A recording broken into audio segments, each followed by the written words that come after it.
Welcome to the Predictable Revenue Podcast, where sales leaders teach you what's working for them and how you can build it yourself. This episode of the Predictable Revenue Podcast is brought to you by our sales coaching and consulting services. Are you looking to create repeatable, scalable, and predictable revenue? We've helped thousands of companies grow their business with tailored expert advice backed by testing to ensure they establish the best practices that'll work for them. Head over to bit.ly/predictable revenue coaching to learn more. Welcome back to the Predictable Revenue Podcast. I'm your host, Collin Stewart, and today I'm joined yet again by Michael Gaudet, and we're going to do episode 2 out of 3 in our demand gen arc. Today, we're focusing on the $10,000 to $50,000 annual contract value range. And so we're going to look at all the demand gen channels that come online and some things that are unique to the deals in this range and the type of sales processes that might come be attached to them. Without further ado, this is episode 2 of 3. The following episode is going to be on the 50K plus annual contract values. And if you missed the first one, we go deep on the 1 to 10K range and the deals or the demand gen channels that are available for those revenue ranges. So without further ado, episode 2 of 3 with Michael Gaudet is coming right up. Michael, welcome back to the show. Thanks for coming back. Thanks for letting us split this episode up. It was such a great conversation last time that for those of you who haven't checked out the episode, it's probably the last episode. There might be one that landed in between it because we picked a really meaty topic and we went pretty deep on cost to acquire customer channels in the 1 to 10,000 range. And then I stood on a soapbox for about 5 or 10 minutes and talked about outbound and the 1 in 20 rule. And today we're going to focus on 10 to 50K. So cost to acquire customer, there are channels that come online when you have a cost to acquire customer. You want to invest about 10 to 50K. Michael, welcome back to the show. Thanks for joining us again.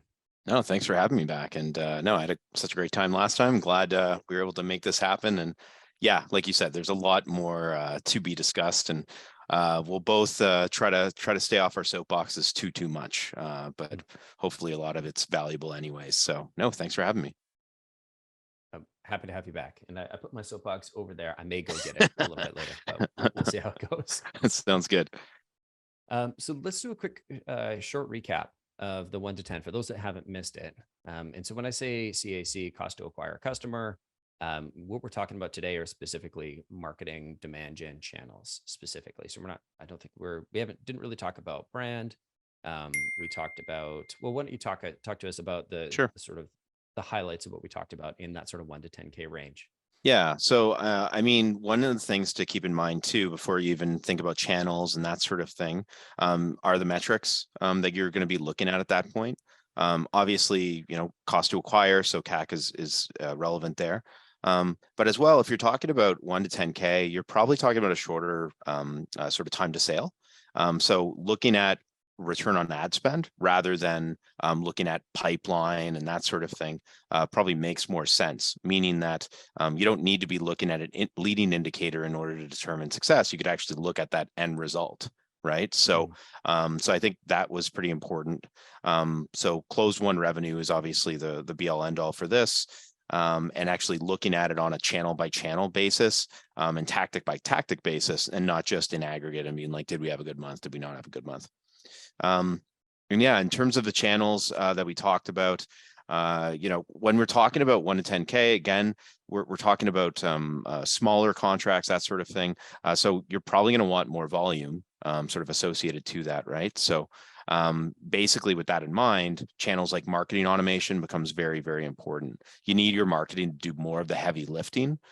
If it is, this needs to be more scalable. That's basically it. Rather than if you're chasing the whales and that sort of thing, you don't need to land, 1,000 whales a year. You need to land, let's say, 10 or 20, depending on where your company's at, kind of thing. So that's marketing automation drip. Yeah. Like when you're in the smaller cost to acquire customer or smaller deal sizes, the percentage of the sales process that's handled by marketing, automation, content, things that are scalable is probably 80, 90%. And there might be 10% human intervention, might be a little bit less at the top of that $10,000 range, but certainly at the bottom, it's going to be very, very close to 90. And I think the interesting piece that I wanted to just point out is as we get into the higher ranges, that bar is going to be less and less. There's going to be a more even split between Yep. automation and human. Totally. Yeah. No, that's a good way to see it in terms of the continuum of what are the roles of sort of that automated inbound approach versus that outbound, that human touch that's sort of necessary. So yeah, I mean, this is really about making things as scalable and automated as possible. That's how you're going to be successful in terms of this CAC category. So with that in mind as well, SEM sort of comes into play. So that's the second one. So search engine marketing. We'll try to be good on acronyms today. Again, I think we were fairly good in terms of explaining. So paid search engine marketing, whatever you want to call it.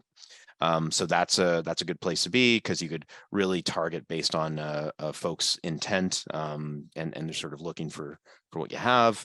And then again, just given the volume, you want to be able to do as much as you can with that dramatic traffic that you're maybe driving to the site and that sort of thing. And that's where landing page optimization comes in, website optimization comes in. Because as we mentioned last time, like if you improve your conversion rate from, let's say 2.5% to 5%, you've doubled your sales, essentially, all else being equal. So don't spend more money sort of sending good traffic to a bad site. Just make the site better, and you need to pay for less traffic. Yeah, I think that was sort of the guts of it. The only other thing to mention, I guess, is just, the freebie things that people really should be doing prior to spending $1.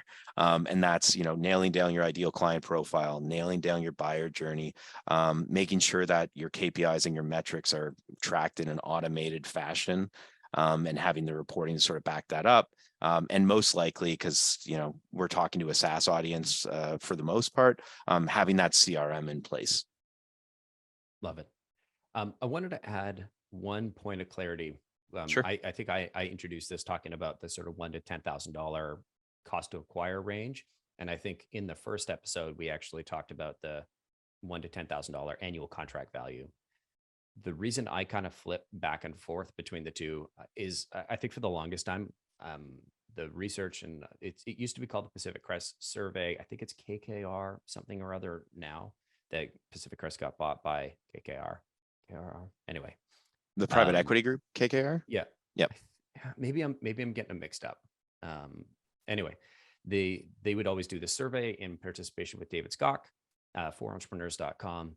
And what the core metric that always just really opened my eyes was in 2016, the average startup was investing 92 cents to acquire $1 of annual recurring revenue. Yeah. And so to me, they've always been pretty tied, and it's slowly grown. I think last year's 2021 was probably the worst it's ever been. It was like $1.40 or $1.50, maybe even $1.60. I suspect we're going to see that drop like crazy this year. I don't know if it'll get down to $1. But if I flip between cost to acquire a customer or an annual deal size, that's kind of the reason. Is in my head, they're kind of pegged because they're correlated. They're totally correlated. Yeah, for sure. There are going to be examples of companies that have larger deal sizes, or you invest more, et cetera, et cetera. Like us, for example, our average deal, I don't know, it's probably on the pod side is around $8,000 a month.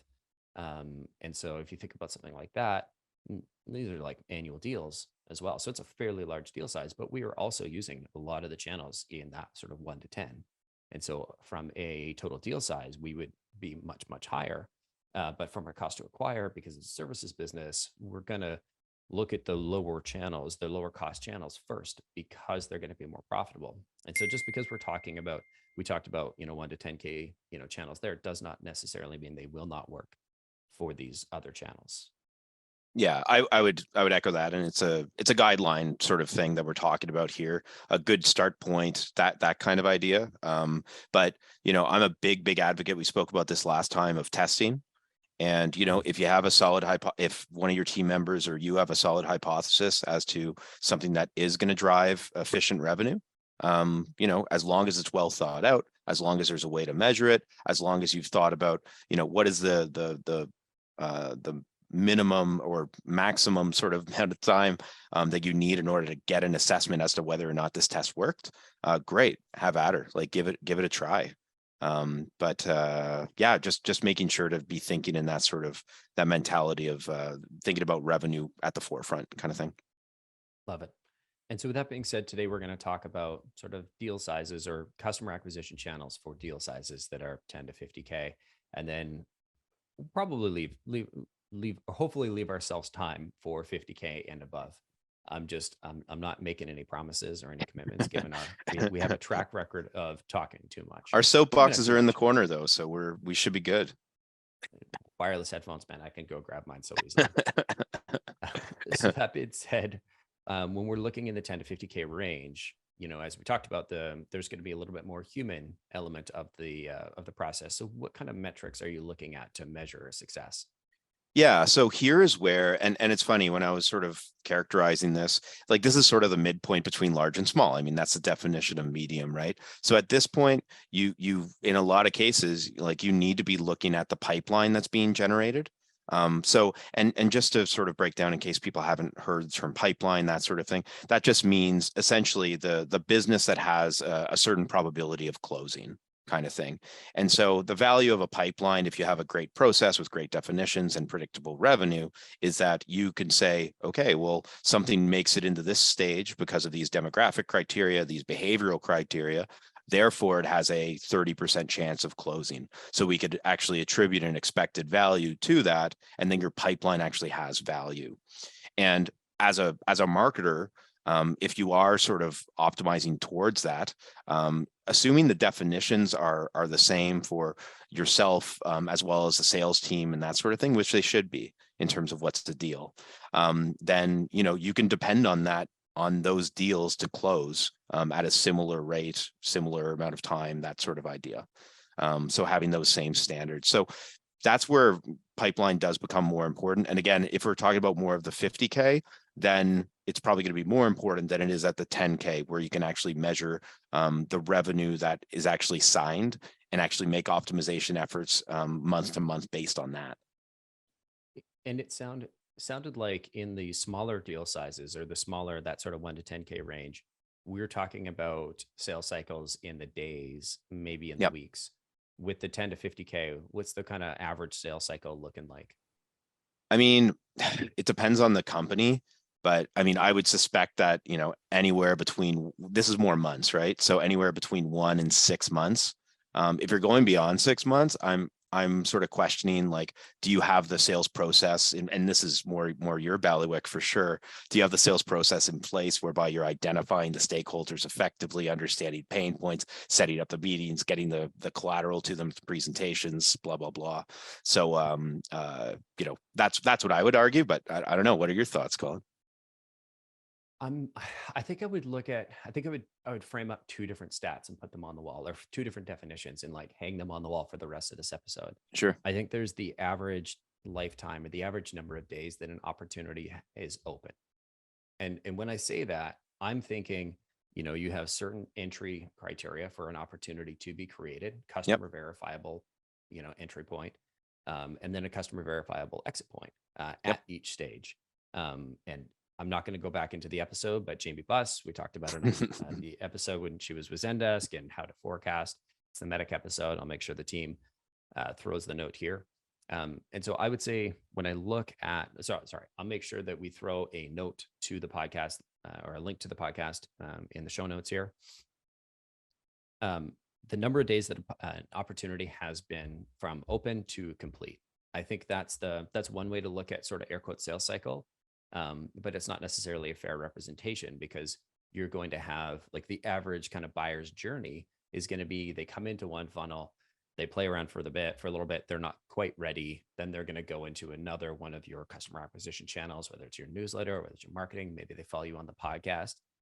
If you're listening and you're in one of these cycles for either Michael or myself, hello, we look forward to seeing you soon. For sure. Yeah. Is breaking the fourth wall here, or whatever it is with the podcast. And so there's the average length of a deal, and then there's the average length from like how when we met somebody and they first became a no contact to the time where they became a closed won opportunity. Because I think there's going to be, you could have what we've seen, especially with outbound, is you'll see somebody come in, short sales cycle, not interested or not ready. Then team follows up with them, or they re-inbound to us, or they tag me on LinkedIn, or they do something, and then they come in, and then it's your sort of average like 6-week sales cycle. Mhm. So I think those two definitions of like how long have you known them for versus how long was that particular opportunity open for are probably the Yeah. two ones I frame up. So yeah, no, and that makes sense. And I would say that you want to understand the micro conversion rates even before the opportunity or the deal in HubSpot parlance is I'm bilingual. Is actually sort of created. But we won't get into HubSpot again. But basically, marketers need to have a good idea as to like at just even at lead, moving on to MQL, what does that generally look like in terms of that time that it actually takes to get there? What does that conversion rate from lead to MQL look like? Same thing, MQL to SQL, or if you have SAL as a sales accepted lead as a sort of intermediary step, which a lot of people do, what does that sort of look like? Because the really, really great marketers, what they're able to do is they're actually able to look at not necessarily leads. That's a bit tough because I'm a big believer that you don't put a ton of criteria for becoming a lead. You just want them in your CRM so they don't exist outside of it. But from MQL to closed won, you should be able to forecast from a revenue perspective and be sort of in the ballpark, even if you're not even asking budget or anything at that point. You're just using averages based on what the inbound leads have produced in the past and that sort of thing. But no, super good point. It doesn't just start there. There's a lot of work that happens, and this. I mean, this is predictable revenues business, right? It's sort of getting that pipeline in order. And there's a lot of sweat that happens there for sure. Totally. And we'll probably get back into outbound, but I'd say the only thing that I would think about is when you have inbound channels, or I would say there are certain channels that we're going to talk about today that are higher intent or higher motivation than others. And there was this great, I think it was even in HubSpot's or Mark Roberge's book, where he talked about the sort of like, I think it was, I can't remember where it was, motivation and qualification, and like motivation, highly motivated on top, and then not necessarily qualified when you're coming in inbound. And with outbound, you flip that around, and it's not necessarily just outbound, but it's any customer acquisition channel where you're interrupting them, sort of like an ad is interrupting their Google search experience, is interrupting their Instagram experience. You're putting something in front of them as opposed to letting them come to you. And it's the momentum of them coming to you that's going to create a shorter sales cycle versus when you do something where you're going out to them, then it's going to create a slightly longer sales cycle. And you probably want to think about those differently. And I'll just build on that. So the sort of complexion of inbound versus outbound, you described one part of it, which is the sales cycles generally go faster with inbound because they have raised their hand. They have that intent. They want to move forward, right? However, one thing I would argue is that the average deal size for inbound, it should be smaller than outbound. Right? Because outbound, you're making that decision to go after these firms. You have the ability to, I don't want to be, mean to PETA or whatever, but, whale hunt, elephant hunt, whatever animal you want to hunt, large tofu hunt, let's say, you have that ability to make that selection, right? So although it will move slower, although maybe you'll face more adversity at the start of it, when you do land those deals, they're much more meaningful than inbound oriented deals, because you're just not accepting all comers, but as long as they meet the minimum criteria, you're pushing them through.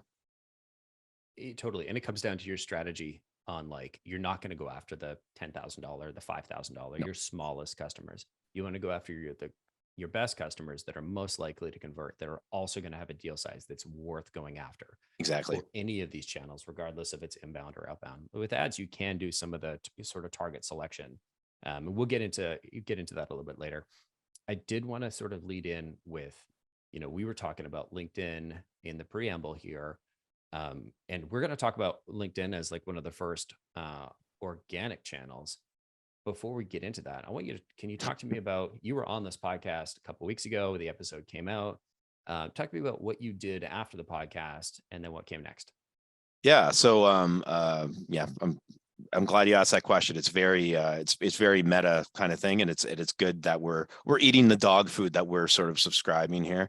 And basically, this podcast, I mean, big reason I agreed to do it. Obviously, it's a good arena to sort of or venue to demonstrate thought leadership and sort of share what I've sort of learned over the years with people and that sort of thing. Obviously, I'm hoping that after folks listen to a podcast like this, they think about me more favorably in the sense of, my domain of expertise kind of thing, right? So, with that in mind, and, to do you a solid for having me on and that sort of thing as well, I want to sort of proliferate it in my network as much as possible. Right. And so basically what I did initially, I actually sort of did a few different things. But basically, there was a preview that was offered, which I think is a great tactic, by the way, a bit of a teaser, that sort of thing. So what I did was I actually put out the teaser to my audience and that sort of thing. And what I did was I actually tagged specific people.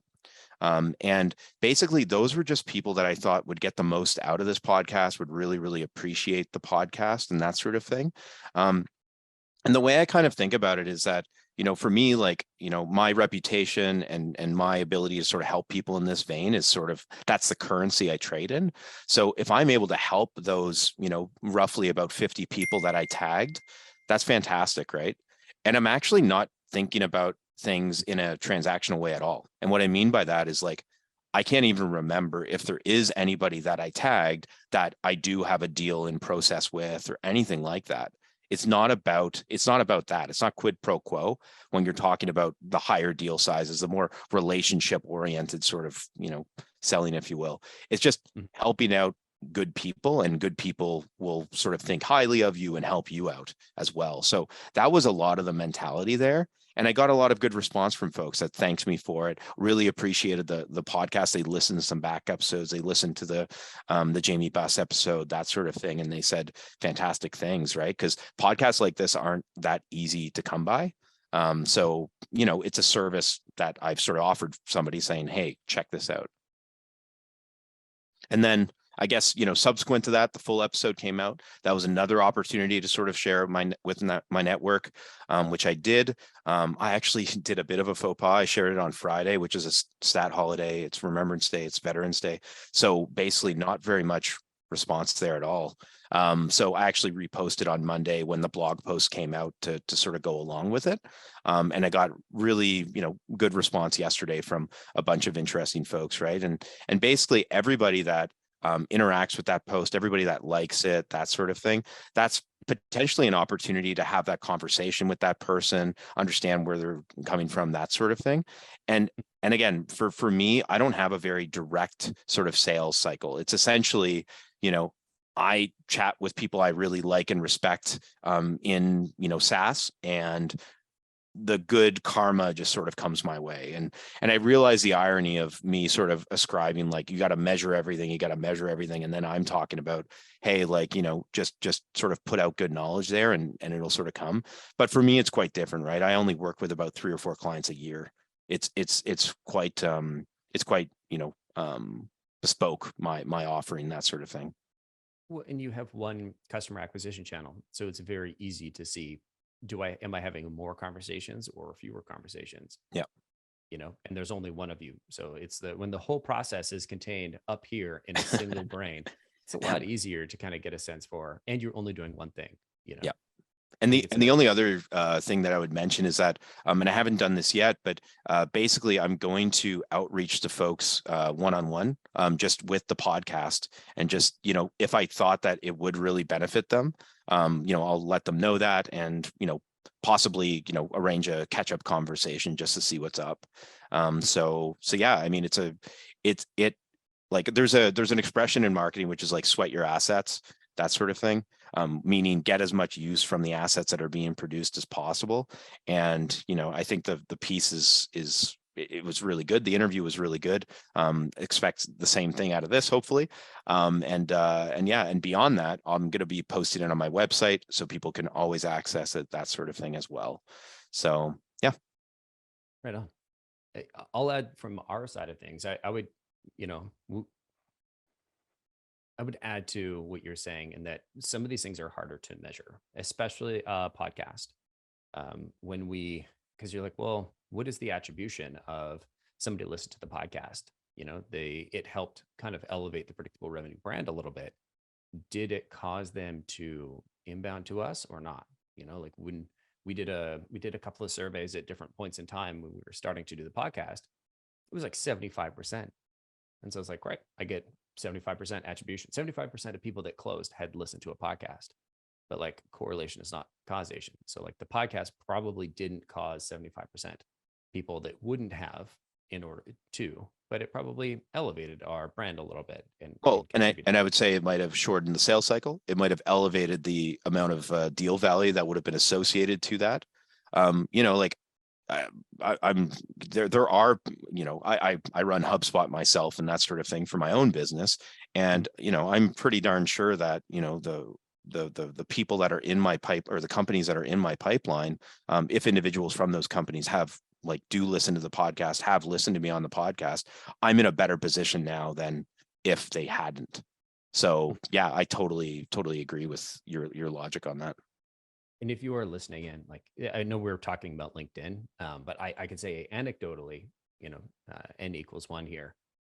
When I have jumped back into taking sales calls, which I do usually about once a year when Pete wants to take a holiday or when one of our AEs wants to take a holiday, then, people are, the calls are different than when I was just an AE for another company. They're like, people have heard my voice. They're familiar with the things I'm gonna say. It's interesting.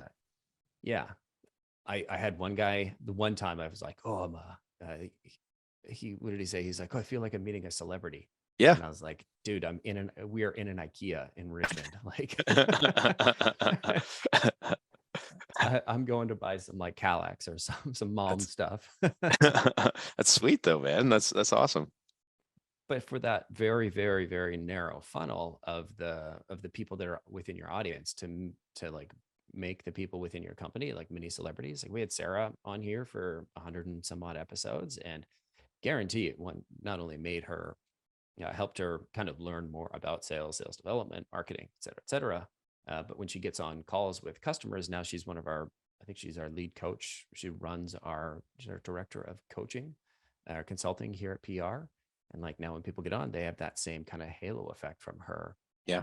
Can't really measure that. I know it helps. How much does it help? I'm not really sure. So it's interesting, right? And very often when I chat with marketers, and actually especially marketers that are more brand oriented, what they say is, oh, well, you can't measure that, and that sort of thing. And it's like, that's fair. We should try to measure it. I would argue, but then as well, okay, understanding not everything can be measured perfectly. Let's measure the things that can be measured very well. Right? Let's do that. This isn't a permission structure to throw out attribution and throw out, understanding what the buyer journey looks like in terms of touch points and all that sort of stuff. Right. We have to be okay with some ambiguity in terms of what works and what doesn't work. But if we don't need to put up with the ambiguity, let's not. Right. I totally agree. And for those in sales development that are still listening, they're finding this interesting. Maybe we can detour, talk a little bit about attribution, because this is the thing that as a salesperson, it was sort of like teaching caveman fire and round wheels. And I was like, Gronk, no understand. Like, what do you mean? Attribution is like, I just talked to them, then they closed 100% attribution to this guy.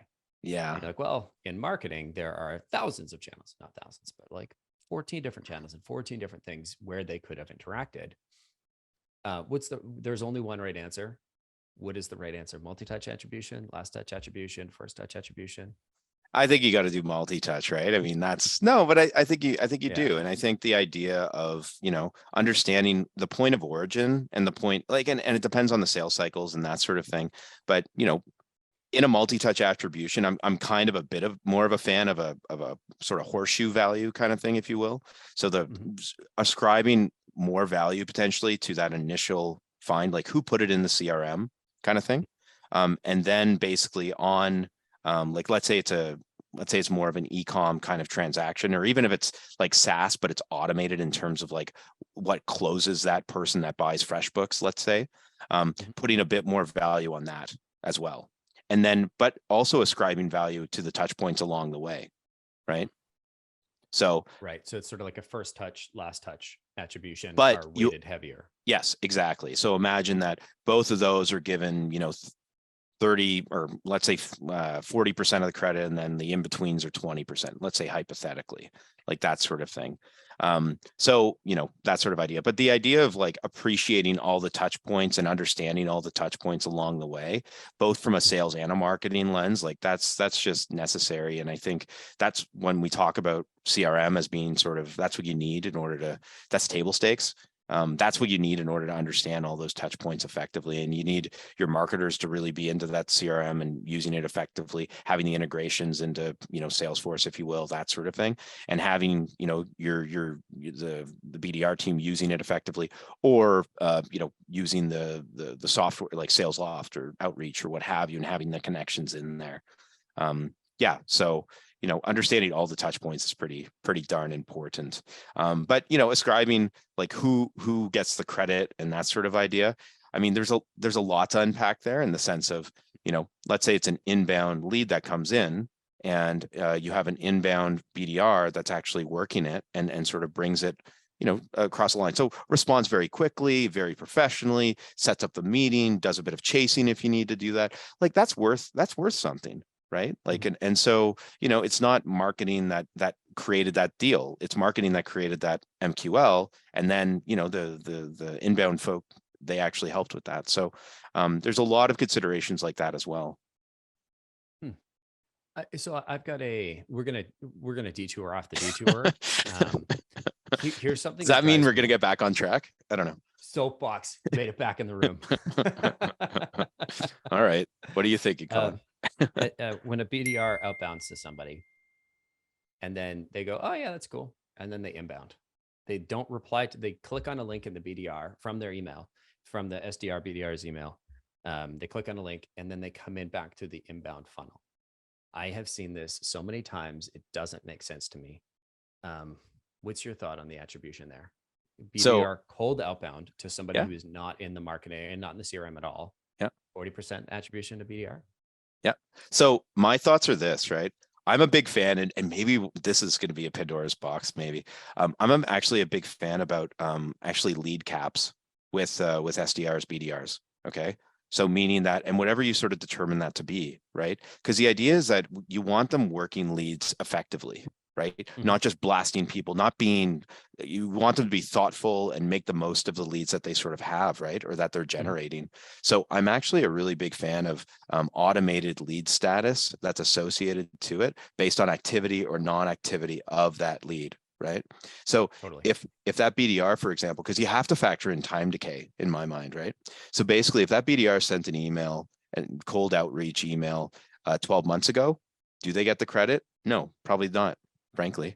They like ask that lead, hey, was it 12 months ago where that sort of happened? So I would probably have it go to inactive or have it go to nurture or what have you after a 30-day, 60-day period, that sort of thing. But if they do come in from that 30-day, 60-day through an inbound form or anything like that, that's still BDR that did that. Yeah. I think I would I think exactly the same way. I might give the BDR like an extra 30 days, Sure. Because I think if you say, well, here's the flip side. Like, salespeople are coin operated is not the right word, but your comp structure is effectively the firmware that a BDR that runs a BDR. I love that. That's a great way to see it.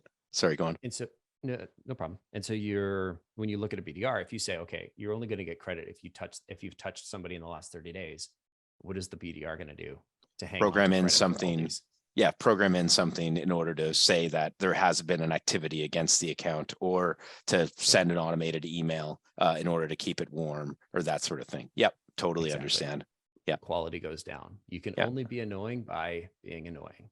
Yeah. And so you just want to make sure that we don't program the firmware to be annoying and we give them just a touch more credit. It might be on the generous side, but I'm okay with that. But that's where the cap comes in. And I'm curious about your thoughts on, capping the amount of active leads that somebody can actually be dealing with. Mhm. Yes, Pandora's box for sure, because you're looking at when you now we're getting into sales development and sales development styles, right? And let's just bring that bar up again. On this side of the bar, it's fully automated. It's Yeah. going to be more people. On this side of the bar, it's going to be no automation whatsoever, and it's going to be Yes, fewer people. yes. That's a super good distinction, right? Like if you're whale hunting, that sort of thing, then that threshold for number of leads should be lower. If you're a SMB, if you're trying to sort of scare up more, yeah, that totally makes sense, Colin, for sure.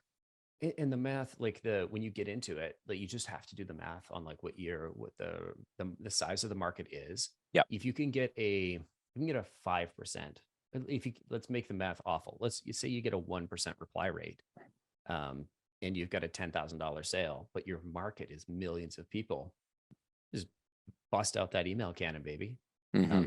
Because mathematically you're going to get a better long-term result than if you were to personalize at scale and ABM. Like, don't even think about ABMing to No. a market where you've got a million potential people. You don't need that level of conversion, because you're going to get, for the same amount of time, you're going to get way more with the email cannon. On the flip Yeah. side, if you only have one target account, there's no way you're going to send them a non-personalized mass email. Yeah. Like, that would be insane. Yeah. And then there's all these different gradients in between. So Yeah, and I guess when we're getting to the guts of it, it's essentially like, how much time do you want people spending on their emails? How thoughtful do they need to be on their emails, given the market size, like you mentioned, right? yeah, And all the the other more variables, like you mentioned. exactly, the more effort you put into your sales development motion, the higher the conversion rate's going to be. Yep. General rule, it's not going to apply to everybody. I have certainly seen people try and do ABM, and cold email just work better. So like there are no hard and fast rules. I can't say categorically. I would say the previous statement will be directionally correct. To answer your question, if we're looking at somebody in this range, like what do our BDRs do for predictable revenue? I don't know if we have a hard cap, in terms of like you have these accounts, um, but I think they have a list of, like, we've got an inbound SDR, which we'll ignore. We've got an outbound SDR who's doing cold, who has target accounts that they are working. And then they also get some midbound stuff. So the people that you may or may not have tagged on that LinkedIn post are probably going to Yep. end up in that midbound sequence. And so we'll Gotcha. have like a mix of that sort of account based, but I don't think we have a hard cap on the number of contacts they can be prospecting. I think the math of how we built the sequences dictates that there is kind of that, there's a theoretical ceiling, because you can only add in so many people every day and so on and so forth on those sort of more automated, on the more automated sequences. And then on the account-based sequences, you can only have a certain number of accounts and work them thoughtfully. So I think Yeah. it really depends on your style. Yep. No, and that makes sense in terms of like there's caps that are indirect in place through the technologies that you're using, right? Mhm. Yeah. Yeah. And then you've got the expire, like, SDR credit expires after 90 days kind of thing. Those are pretty standard. I can't remember how we've got it built in right now, but I believe it's some version of that is built somewhere into our Salesforce. And is it 90 days since last activity, or is it 90 days since creation? Oh, since last activity. Okay. Okay. Yeah. So you are still susceptible to the automated email activity at day 89. Yeah, I would argue if you're BDR and you think somebody is a valuable prospect, you Yeah. should be touching them every quarter. Mm-hmm. Yep. So that's the behavior that I want to encourage. And if you don't do it, that's fine. You don't Mm-hmm. get credit. Yep. Fair enough. We ran our when I was running the AE team, we did the opportunity attribution rules in the same way, that if you had an op that went dead, and or that was close lost, nurture, or close lost, for whatever reason, we have a bunch of different close lost statuses. If you weren't touching them, if you weren't following up with them quarterly, you don't hold on to that attribution. And Mm-hmm. that was a little bit cutthroat, and the AEs weren't a huge fan of it initially. But then it's the sort of downside of, if you, the downside for them is like, if you don't, this is the behavior that I want to see. If you think it's a good opportunity, and you'll get a pretty good sense. If you have a good opportunity, we want you to stay in contact with them once a quarter. You've got a couple hundred that you have to send once a quarter. It's a relatively lightweight thing if you track it all properly in Salesforce. And I built the views so you can kind of look at it and you can see. Yeah. It's very easy to set up those views in Salesforce. So you get a sense of like, oh, okay, I'm just going to go and do my 10 that I need to do this week or this month or my 20 or whatever it is. And so it's the same with an AE. If they come back in, well, generally, obviously it's better if they're talking to the same person that they talked to before, but we don't guarantee it. Mm-hmm. So if they come back in, they might go back into the round robin. And that's the sort of the cliff that you put there to make sure that they're following up. Well, and the thing is, you don't, like, it's so interesting, right? There's so much psychology that goes into this. And like, one of the things too is like, if you say to somebody, hey, if you lost a deal, or if you, and I don't know if you're a believer in the not now status at the end of the day, close won, close lost, not now. But basically, if somebody puts something in there, if they don't have an opportunity to sort of win it back next quarter or what have you, then that incentivizes them to keep it in the pipe. And your pipe is actually not as good, not as predictable. You're seeing more pushes in terms of close date, that sort of thing too, right? Totally. I think I'm going to be the guy that points at the Jamie Buss episode again. Is like, there are very specific things. And one of my favorite ones is, can you prove that, or have you confirmed with the customer that do nothing is off the table? Is one of the statuses to go from solution review to solution validation, I believe is the criteria. And so if they're in solution validation, it goes solution validation. There's a couple others in like the full med pick. But ours, I believe, is solution validation and then verbal. And then, verbal closed one. You cannot confirm, like, if it's been 90 days, like, do nothing is very clearly not on the table. So it is not in that stage. So it's now closed lost.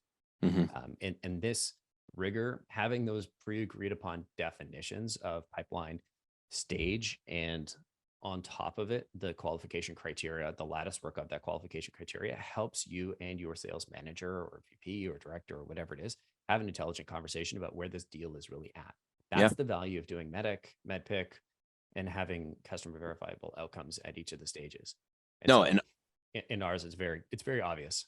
yeah, no, and I was actually just doing that today with my one of my clients, and just essentially built a new revenue pipeline, that sort of thing, and just sort of fitting the existing deals into the new ones. And he sort of had them categorized. And basically, when we were going through, it was known because I was getting him used to the criteria that we've come up with together, just reminding him of that sort of thing.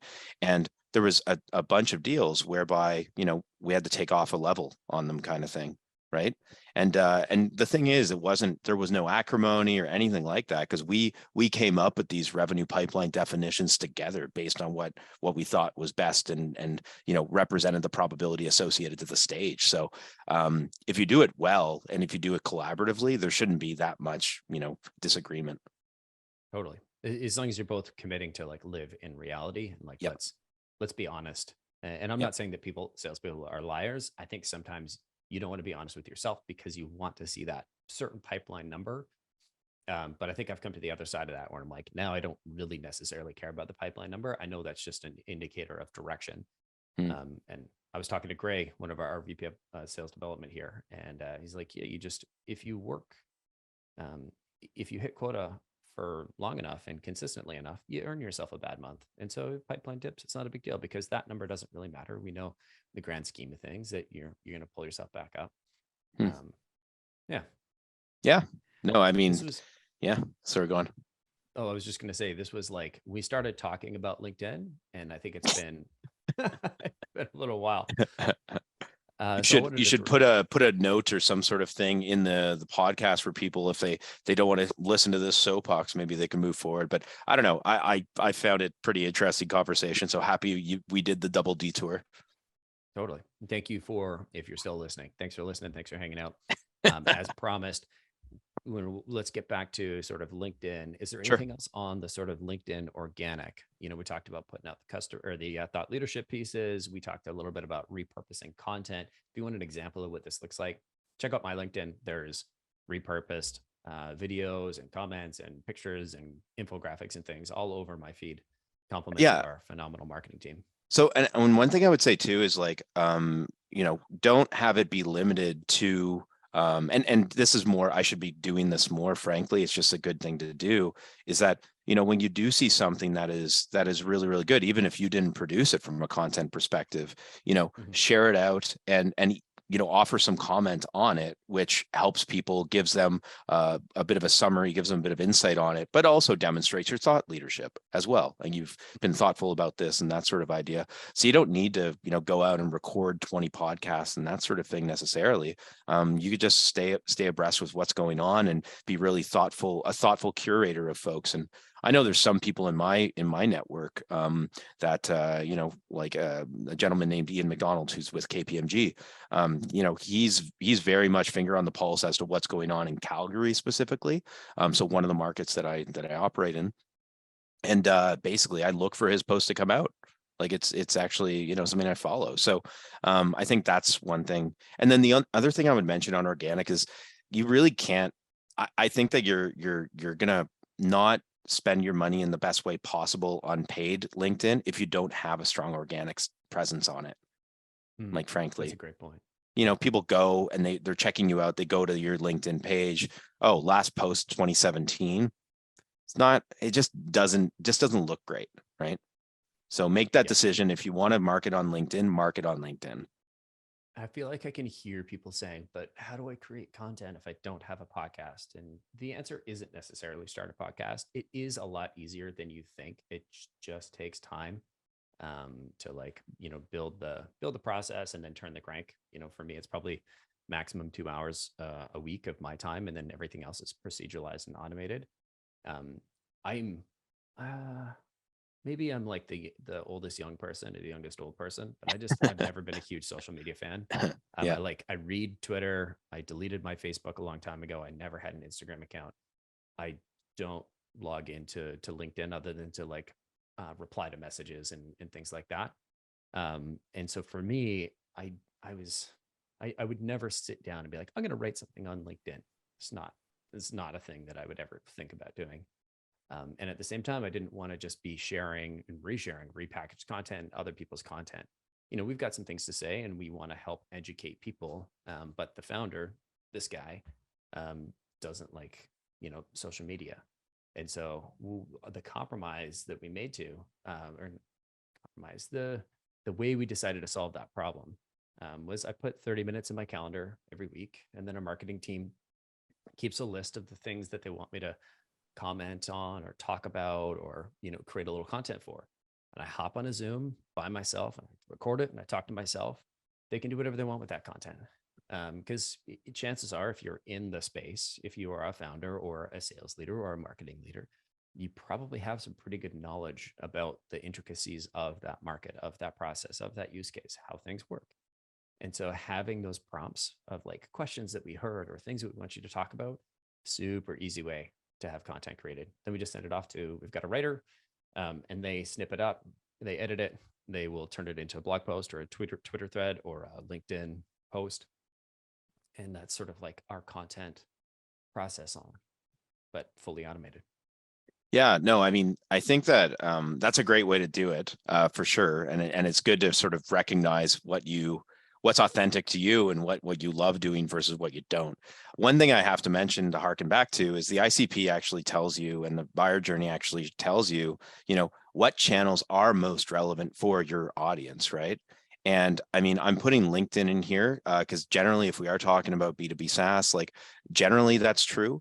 But I actually had a client that what they're a SaaS client, but they had call center technology for small call centers. It's kind of pretty interesting stuff. And so basically their audience actually wasn't really on LinkedIn or wasn't even targetable on LinkedIn. So that advice is not actually useful for them. So you need to understand that ICP and that buyer journey in order to determine where to spend your time, right? Totally. Yeah. Go to the bars where your customers hang out. Yeah. Is the shorthand. Totally. Whether it's online or offline. I feel like I read that in the first sales book ever written. Yeah, no, it's still totally true. So and if you're wondering, hey, where do my ICP actually live and that sort of thing, you got to revisit your ICP because that should be documented in there, and through conversations with existing clients, if you do have them. If you don't have existing clients, form a hypothesis, then get some clients, and then validate what you're thinking or change what you're thinking. Totally. Podcast 2 episodes ago, Rand Fishkin came on, talked about SparkToro. His new thing does exactly that. You like put your program, your ICP in. You can do it with like LinkedIn accounts or like people on LinkedIn, and it'll show you the types of content that they engage with, podcasts they listen to, YouTube channels they subscribe to, all that kind of stuff. Awesome. It's like the That's social amazing. graph imagined. Oh, it's wild. It's such a great tool for research from an SDR or marketing or sales perspective. Wow. I'm going to keep that in mind. I actually haven't, I use Moz. He gets money from me on that, but, or maybe he used to, but no, I think he sold that. Yeah. Yeah. But no, that's a great tool. Mm-hmm. It's super interesting. I think it's you get a pretty reasonable free trial. And so if you're a BDR and you're trying to figure these things out, I think that'd be a great place to start. I've got my own account. I went in and played around with it. It's pretty helpful. Sweet. That's awesome. Yeah. And then, so I think that's pretty much it for the LinkedIn side. I mean, there's LinkedIn ads, I guess, which we really haven't gotten to. But, the usefulness of LinkedIn, right, is just the targeting that you're able to do on it, right? You're able to, target based on job title, based on industry, based on, a ton of factors and that sort of thing. And so even though you don't have that intent, as you described earlier, right, or motivation or what have you, you are reaching the right folks, most likely. So that's kind of nice there. And again, this is where if the organizations are a bit longer, or a bit larger, which sort of lends itself to a higher CAC and that sort of thing, then the roles will be more consistent in terms of who you're looking to target and that sort of thing versus, again, more of a SMB-ish sort of target, then, it might be the president or, operations person, some weird titles or whatever, versus like VP of sales or VP of marketing or what have you, that more established companies might have. And so talk to me about maybe the process behind a LinkedIn ad. I know you can do the pretty advanced targeting based on, if you think about like anything on your LinkedIn profile, it's a targetable asset, I think. So what does that funnel look like? Or what does the top of the, I guess, process to the bottom of the process look like on LinkedIn? Well, with LinkedIn, there's different ad types, right? So there's the ones whereby it's just a display ad kind of thing. There's also the ones that you get an in-mail. I'm sure everybody's has received those, and that could actually be just a message, or it can actually be a lead gen form that's actually sort of associated to that. And I'm a big fan of, like, honestly, test different things together potentially as well, right? So if, for example, you want to start with display, see what happens with display. Okay. Did you get a good result? Did you not get a good result? Meaning, did people click on that? And this is the stuff that is measurable, right? Did they click on that and then they checked out your site and then they actually converted at some later point, depending on what the cookie length is that you're sort of setting, whatever. But let's say in the next 30 days, they did that. And then you could try out, okay, what the lead gen ads actually do for this. And that's cool because, like, you're actually not like, did they fill out a lead or not? It's more instantaneous as to whether or not you're going to get results there. And then compare that against, what does your other, cost per lead sort of looks like, cost per MQL kind of look like, and sort of compare it against that. And then you might want to try both these tactics together, right? And have display as well as lead gen going on. So you've heard that expression, you need to see a brand like 9 times before you actually buy, that sort of idea. There is some truth to that, right? It just sort of builds credibility. And so basically doing both those tactics at once and sort of seeing what happens there. So sort of hearkening back to the podcast from last time, basically just having your hypothesis as to what is actually, what are you going to try? What do you think is going to happen? How does that compare to the baseline of what you've done previously with other channels? And, how much do you need to spend? How much time do you need on it in order to understand the result? Right. Kind of ask a dumb question. Like, sure. Are you always going after bottom of the funnel leads on LinkedIn, where it's like, hey, fill out this, click this thing, convert to this piece? Or are you ever driving them towards like a really strong piece of content and using that to like capture an email into a newsletter and then targeting from there and kind of building this like a slightly longer funnel? Yeah. So I would say as well, that relates to cost per acquisition, that relates to the average contract size, that sort of thing, right?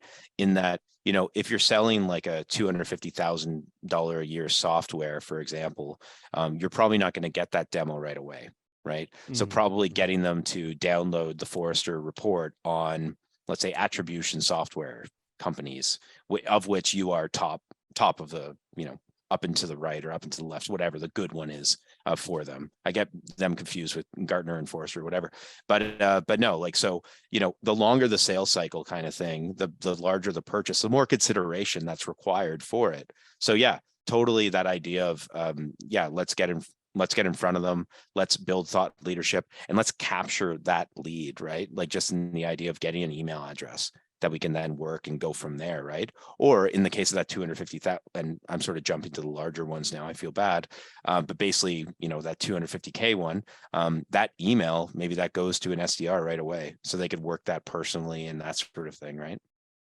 Mm-hmm. It's really interesting. I've just been thinking about, like, how do I categorize each of these demand gen channels? And I think the first one is sort of the, I guess, automation versus personalization. Then there's the, like, if I was looking at them and trying to pick, like, if I'm in a store and you've got the little, like, three little graphs of like, oh, well, this one's stronger here, this one's stronger here. I think there's like automation versus personalization. There's sort of like, I guess, time. There's the timing factor as like, where are they in the sales process and where is this one going to be most helpful? Like, is it, LinkedIn bottom of the funnel ads where you're pushing them to this? That's going to be a time and a place to use that. Yeah. So, I mean, I would say that, if like what we were talking about with the lead gen forms, that would maybe not be a great tactic offhand for, that larger average order value, let's say, or average contract value kind of thing. It's more of the thought leadership pieces, the lead in there kind of thing. One thing I would say too is that it might not be clear whether or not you should just go for the guts and ask for the demo, or if you should try to get an email address, or if you should try to get them to fill out a form that actually has more information. Great thing about this is you could test. That's the idea is, try those different sort of calls to action and see what resonates the most, right? See what it kind of looks like. And then just sort of, optimize based on the results. Totally. And the way you get them apples to apples at the end of the day is that you get to the furthest point that you're actually doing, right? So in that case, let's say your lead gen form on LinkedIn maps to what an MQL is, let's say, if they answer the questions all the right way and that sort of thing, then put all of them against cost per MQL, meaning that, the email that you got, and then all of the, let's say, shorter form fills or whatever, when they actually do get to MQL, like how much do you spend on that? How much does that cost, right? So just getting it to apples in order to decide what is more effective, what's less effective. Yeah. Yeah. I really like that. I know we've gone kind of deep into sort of LinkedIn organic, and then, I mean, previously the detours and the soapboxes that we promised to keep out of the room. So we didn't really do a good job there. We talked about LinkedIn organic. We talked about LinkedIn ads. Is there anything else on LinkedIn ads? And before we go on, and maybe the people side of things I will ask about. I know in the previous one, I think in our previous episode, you mentioned that it's almost preferable to outsource SEO because you need a whole lot of domain specific experience, and you only need a fraction of each of those kind of pieces of experience. Where does LinkedIn ads fall? Is this one that you should have internally, or is this an easier to outsource one? I mean, this one is harder to outsource than paid searches, because a lot of times you actually, you would have that message, that in-mail message going out from the profile of the CEO or of the VP of sales or what have you. So there's a bit more sort of involvement there, but like I would probably say it's one of the more outsourceable ones, just because you can sort of attribute that direct result to it. And you can hold contractors or agencies quite accountable to it. What did it actually produce? Let's look at this on a monthly basis. Let's look at this on a 3-month basis. What did we actually achieve here? Did you do the job? Did you not do the job? One thing I would say, though, is that, and this might be heresy because I used to be a search engine marketing analyst, and so all I did was search for Getty Images and that sort of thing. But I would say that, for paid media, if you have an internal person, and if you're not a huge company, I would expect my paid media person to be able to handle search and also LinkedIn as well, the paid ads from that. Because that way they're able to split the budget appropriate to that. And I'm holding them accountable to a collective ROAS number or a collective return on pipeline number, that sort of thing, right? Got it. Brings up an interesting question. What is the minimum I can spend on LinkedIn ads, just in general, at this kind of cost to, or this average deal size? Is it $4? Is it $800? I've heard LinkedIn ads are obviously better targeting criteria, but they're more expensive. So this is a very, I'm glad you brought this up, because the thing is, cost per click is irrelevant. And the reason I say this is that it doesn't matter how much a click costs. It matters how much a lead costs. It matters how much an MQL costs. It matters what the ROI looks like at the end of the day, right? That's what actually matters. So for example, if your conversion rates, if the cost per click rate, for example, if it's twice as high on LinkedIn than it is on paid search, but your conversion rate's 4 times as high, it's twice as effective, right? So that's why, looking at that leading indicator, and what can happen is, honestly, marketing folks higher up and that sort of thing that are a bit detached, they see that it's $25 a click or $40 a click or something like that, and they lose their minds. But it's the marketer's job to actually keep them focused on what actually matters. And that's actually the return on that investment, right? Yeah. I think I remember we were getting form fills for $800 a pop was the average. And it kind of blew my mind a little bit. And I think we backed away from it. Because it was one of those table stakes to play at this table is very, very high. Yeah. And I'm sure, they were higher quality. But I don't think we were quite ready to spend, 10, 20K a month on ads in order to get to that right number.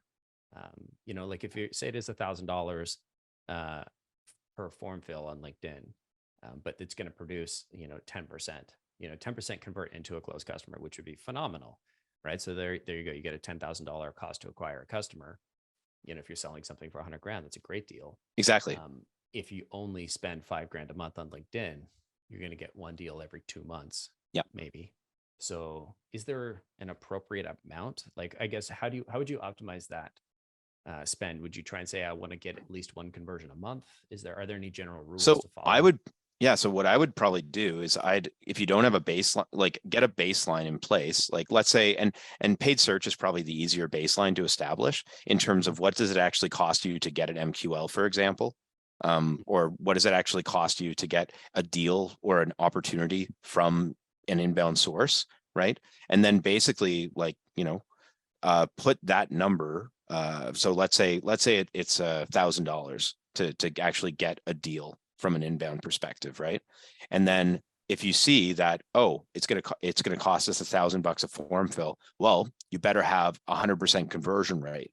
So that is not possible, right? That's just not going to happen, right?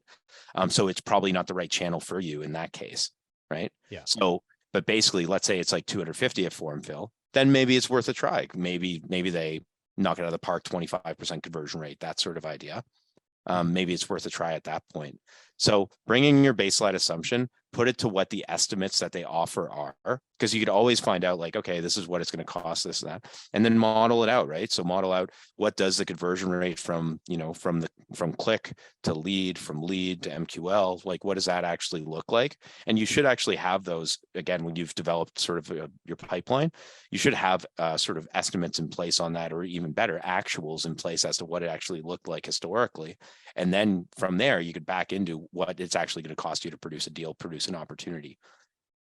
Awesome. And I'm glad you brought that up. Can you maybe share some baseline stats that you've seen at previous LinkedIn, sort of campaigns?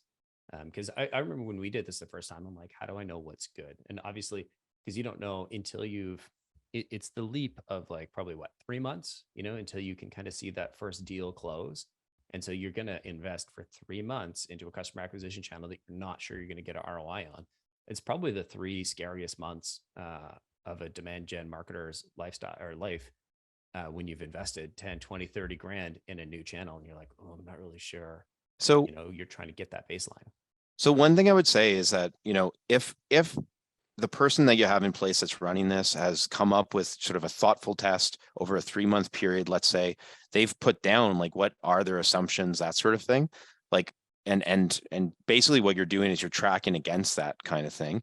And what you would expect is that the first month is the worst month, right?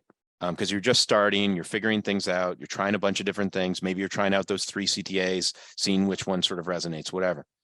The second month should be better because you've learned, you're refining, you're optimizing, that sort of thing. The third month should be even better than that. So basically what I would say is that, like, if after month 1, you're not hitting your stated goals for the camp, that's okay, right? But if in month 2, you actually don't see an improvement, like during the month and that sort of thing. And I'd advocate weekly sort of check-ins on pilots and that sort of thing. And it's good in terms of like, it forces that person to learn and think about it and make a lot of changes, right? Because you need to optimize a lot more in the beginning than you do when it's more of, business as usual kind of stuff, right?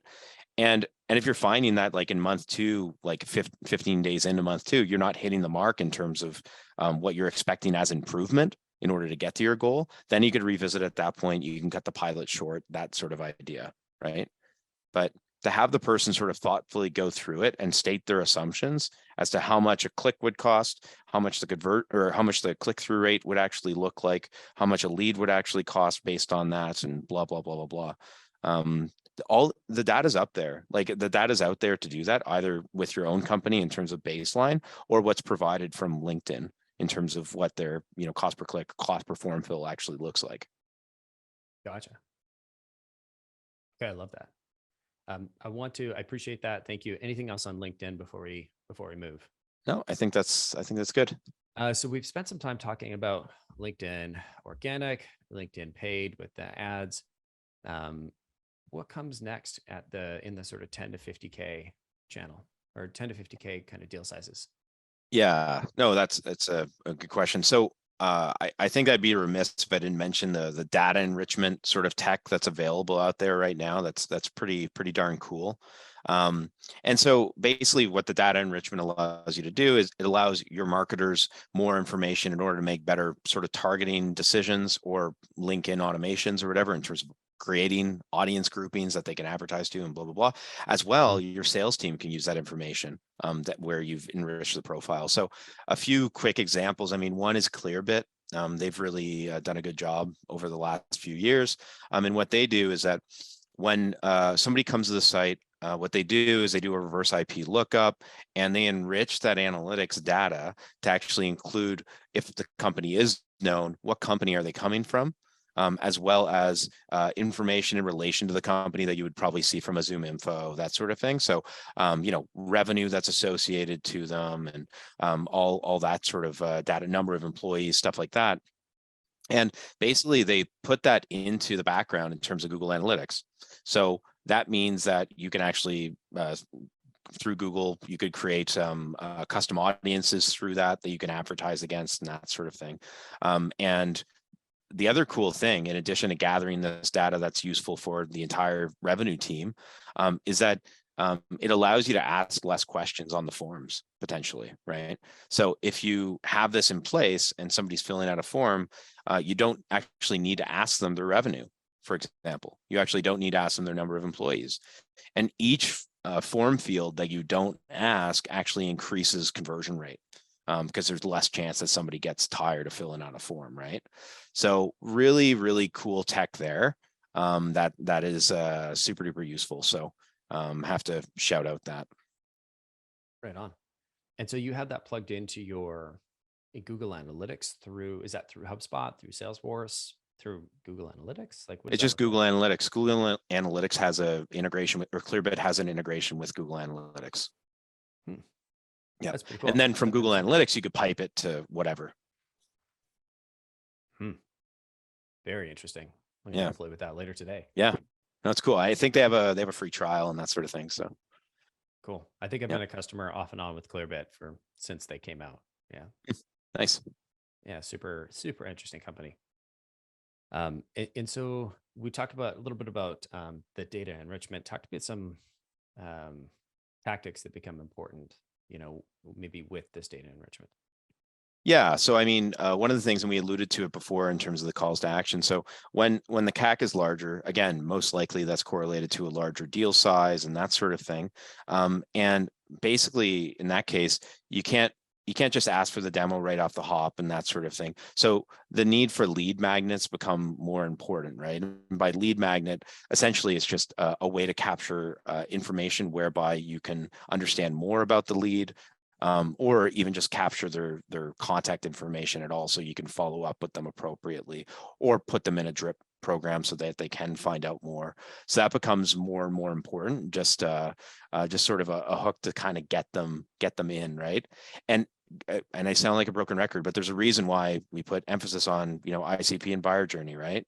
Like, in order to understand, oh, well, what lead magnets should I put out there? Well, what are they looking to get? What knowledge are they looking to get at this point in their journey, right? Do they even know that there's a pain point or anything like that? Well, that's more of top of funnel type of stuff. Are they seeking out solutions? Well, then maybe a comparison. And I mentioned, Forrester or whatever, if you're part of those sort of studies, which often are pay to play, but, G2 Crowd, Capterra, stuff like that, in terms of, just sort of getting them to a place where they could evaluate you. And it's actually a third party that's actually validating and that sort of thing. It's not yourself saying that you're great. But no, like, again, if the ICP is done well, if the buyer journey is done well, the answers as to what should lead magnets be should just slap you in the face. And just kind of following that, what does a good lead magnet like actually look like? Are we talking about like an ebook? Are we talking about a landing page? Are we talking about a giveaway? What does that look like? Yeah. And I realize this answer might be unsatisfying, but it's dependent on the ICP and the buyer journey, right? How does your audience actually absorb content, right? And so I'll give you an example. Let's say you're in a staid industry, right? Like, or you're selling into financial services, right? Like one that's, like you're selling into the big banks. It's harder to sort of do that sort of thing. Your leads, like, how do they get their information, right? And it could be that, for example, events is actually a better lead magnet for you, for example, right? So you have events at a steak bar, on Bay Street or something like that, and that might be the way to activate those folks. That might be the way that they actually get new information. Or potentially it's they like, I don't exactly know what their buying cycle kind of looks like. You just need to sort of determine that. But yeah, so you have to go where they are, and you have to sort of give them the information in the form that they sort of want it, right? Like, if you're selling to a more scientific audience, let's say, then you probably want to be very, very detailed, and an ebook actually might be a good sort of place for that to be, right? So it's really dependent on the audience and what form they like to consume information. Love that. And I'm taking a note to myself. I think I want to do a whole whole episode on lead magnets, and we can go, like, I'll go deep on all the different types. So stay tuned for that, because I'll track one down, because the it depends. I feel like I could just chase you and it depends. We could almost do the exact same podcast episode, but just around lead magnets and all the different types. Yeah. So we'll put a pin in that one for now. I'll say I am biased about don't gate your case studies. Case studies are meant to be spread.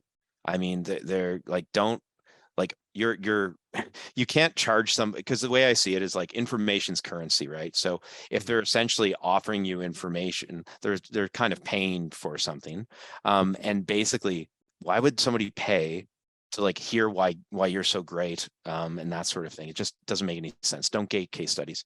Sorry, I have to say that. It's the social proof. Yeah. 100% agree. I think there's arguments to be made for not getting more and more content. But I think that's worth testing for sure.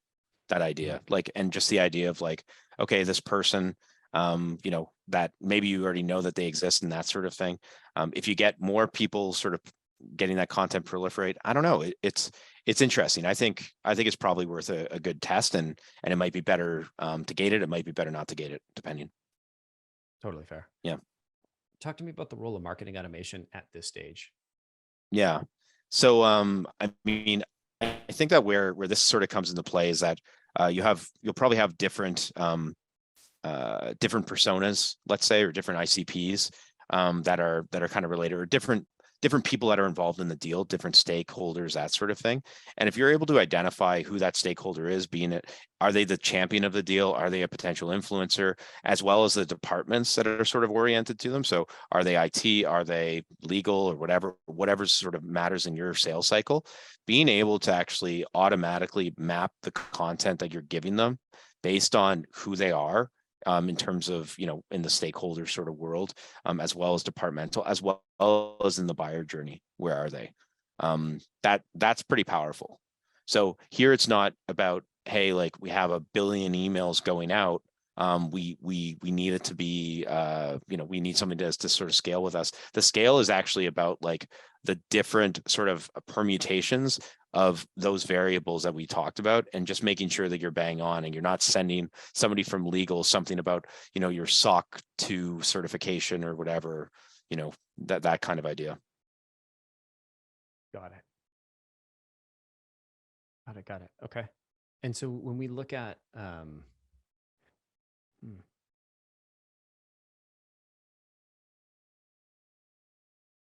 I think there's the, like, when we look at automation, there's the sort of, or marketing automation, there's the drip for keeping them engaged in the long run. We kind of talked about the different timing. Oh yeah. There's also the pushing them into the BDR world. Sure. How do you think about that? Yeah, that's a good point. I mean, and one thing I didn't mention, this isn't used enough in my mind, is just the idea that if you do have a strong marketing automation instance in place, and you have the nurture program going, the drip program going, and if the leads actually, two scenarios, if the leads actually belong to BDRs, they're actually assigned to those BDRs, actually getting the BDRs the alerts that they are looking at the content, and what of the content they're looking at, like how deeply are they going through it, that sort of thing. As well, you also have alerts that are related to website, and where are they on the website, where'd they go on the website, that sort of thing. Getting them that information in real time, and having them pursue in as quickly as possible in a non-creepy way, that increases that conversion rate, right? Because you move from being you're helpful in that moment, right? If somebody's looking at the website and 5 minutes later you send them a note or give them a call, you're helpful potentially, versus an hour later you're a hindrance. They've moved on to other things, that sort of idea. So that idea of, getting to them in the moment that they're actually considering, they're thinking about this stuff. And it'd be great to actually talk to somebody, because I'm just sort of thinking about this. And I'll give an example.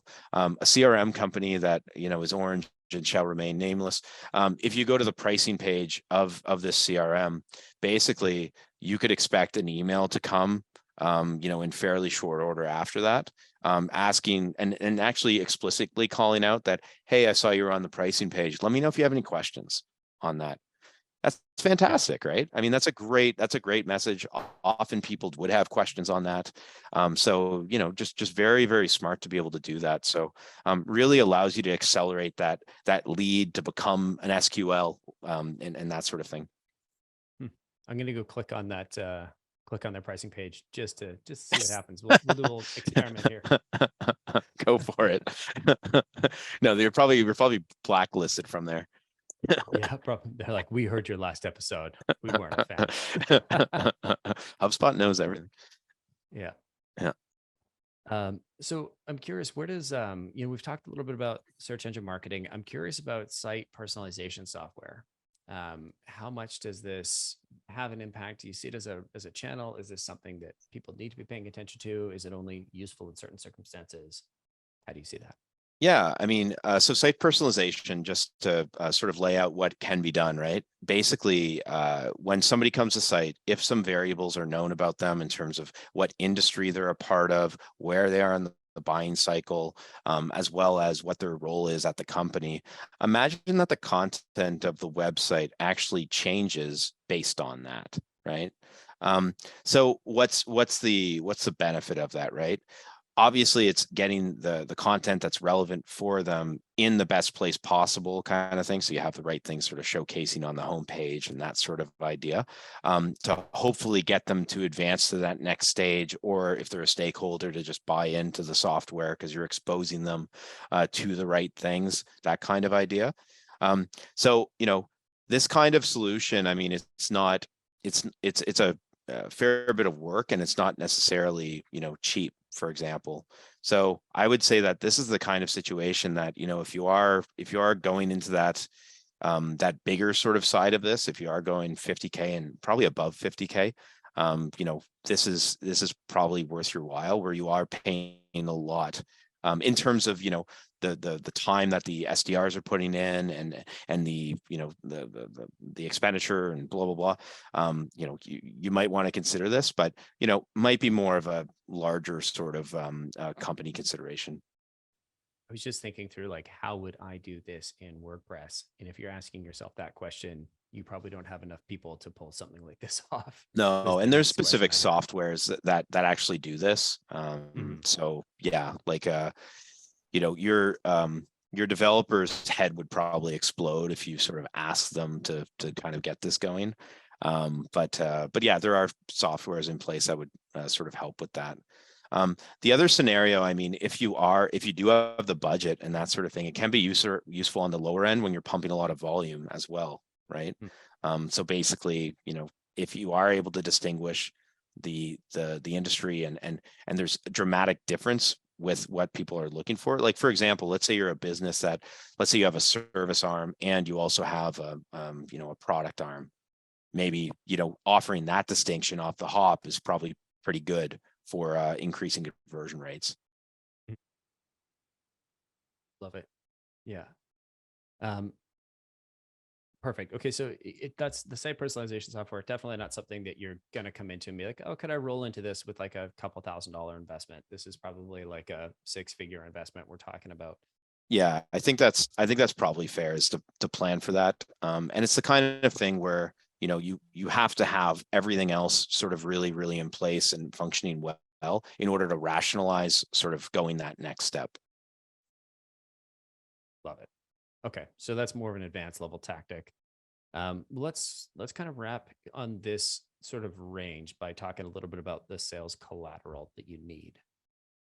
So Yeah. talk to me about, when you think about sales collateral, what are we talking about? What's the most important pieces? Yeah, I mean, I'm a huge fan of case studies. I mean, people can go to my website and sort of check it out. I've used a outsourced firm in the past called a Case Study Buddy that, they do really good work. I'm not paid on commission by them. But they're moved up market quite a bit, but really, really good for SaaS-based organizations. But case studies are huge, right? Because I mean, essentially what it is somebody else advocating for you. It's that, Marshall McLuhan sort of, the medium is the message. If I say I'm great, then you're suspicious of me. If Collin says I'm great, then you'll believe Collin more, right? So this is the client actually, saying those good things. The one thing I would say about case studies is not all case studies are created equal. I often see case studies where they essentially document the buying process and how they convince this company to say yes to them, kind of thing, in the sense of like, yeah, we really wanted to go with the solution that blah, blah, blah, rather than talking about the benefits that are derived from it, that they've actually experienced. Like, we've lowered our churn by 2x, or we've, like, whatever is meant to be done by the software you're selling, right? Oh, really interesting. And I actually just flipped up the Lightship Works case study on your page. Yeah. I'll throw a link in the show notes for anybody that wants to check Sure. it out. It's a lot more detailed than I was expecting. Like, this is not a short case study. No. So from a case study perspective, let me share the arc that I usually try and work with, because Sure. I basically do this with our customers, and that's how I record the case studies. Yeah. I like to start with like what you were doing before, sort of what was the thing that it made you do something Yep. You know, what was what was that call to action? Not like Yep. on our website, but like the actual internal, like, oh, we decided to do something because of X. I'd like to understand that. Then I want to look at like what were all the options that you looked at and why did you select predictable revenue? Yep. How has the experience gone so far? And then what are the results that you've produced from it? That's the Yeah. sort of arc. Is that fairly standard? Anything I'm missing? No, I mean, I think that's right. The one thing I would say is from a results perspective, if you can get numbers, that resonates a lot more, right? If you are able to get numbers.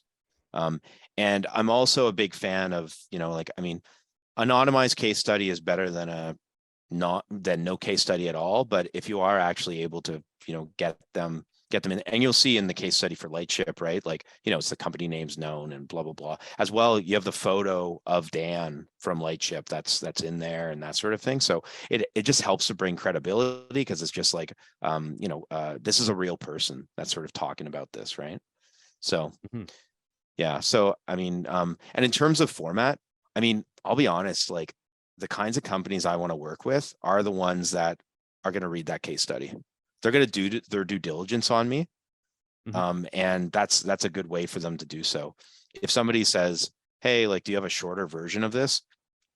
It's probably not a fit from an ICP perspective for me, frankly. I mean, what is that? Like, if you're not willing to invest 5 minutes in reading a case study, you're probably not ready to buy.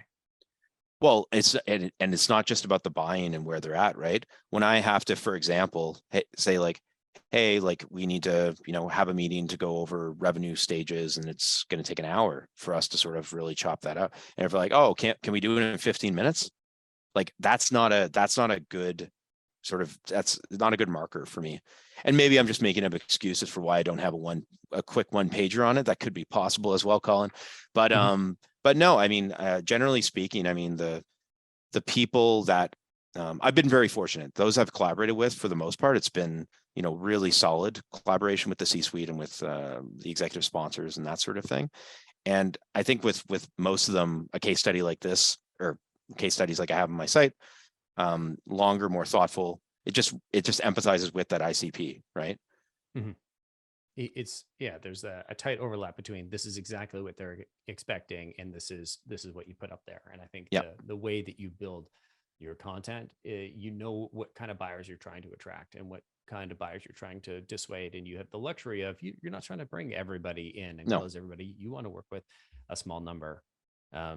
We're kind of in a similar boat. We want to maybe a few more than you, but like we want to work with people that are going to understand it. The type of people that would listen to a whole podcast all the way to the end, just to get that information. So if you're listening, come talk to us. Yep. Nice. Marketing. I like that. Michael. Sales development. Come see Collin. There we go. Built-in ads. There we go. Yeah. Yeah. This is fantastic. Yeah, but I mean, I think the point stands that like the type of people that are willing to do the research, that are going to sort of buy into the process and not to say, I want to outsource this because I don't want to think about it. I think that's it feels like the type of buyer you're trying to attract. And that resonates with me big time. No, and I appreciate that. And that makes sense. And I think that's why we tend to get along quite well. I totally agree. We're coming to the close here. I did want to call out I did want to talk about sort of midbound sales development and personalized sales development. Sure. I've talked a lot about those, so I won't go into crazy detail, but I think this is around the stage where those types of channels come online. And personalized sales development, you're personalizing the first touch, or you're personalizing parts of the email with a human. So a little bit more human involvement in the sales development process. Love it, especially for cold. I think those work really, really well. We're probably talking about a multi-channel sales development outreach. One of the interesting callouts here is that how sales development factors into all of these channels. It was something we call midbound, and I'm sure there's other names for it, but I think Sarah or Julian on our team, we started it wasn't quite an inbound, it wasn't quite cold outbound, so we just settled on midbound. And basically it's anytime you're finding engagement with anybody that's sort of LinkedIn, engaging with your content, engaging with content that your people in the industry are sharing that would say, hey, this is relevant. So like a post of Michael's, people that came in through LinkedIn ads, but didn't go anywhere, people that maybe attended a webinar, but didn't click, hey, I want to download this thing. there are all these self-generated intent signals that you as a sales development rep or as a demand gen marketer or as a sales leader can find in all of the architecture that you've built for your revenue engine. And so I would highly encourage you to look at what are some of those signals. Can we identify an individual or an account that has been active and engaged in some way that is meaningful, that says, hey, I think they are worth a conversation. Because anytime you're working with that level of intent, it's going to shorten things, right? You're finding people that are kind of leaning towards you. They may not be walking towards you, but they're at least looking and they've seen your logo, and that's going to make it so much easier to book a meeting. And so I think this is the direction that, I think sales development can be an execution arm of marketing.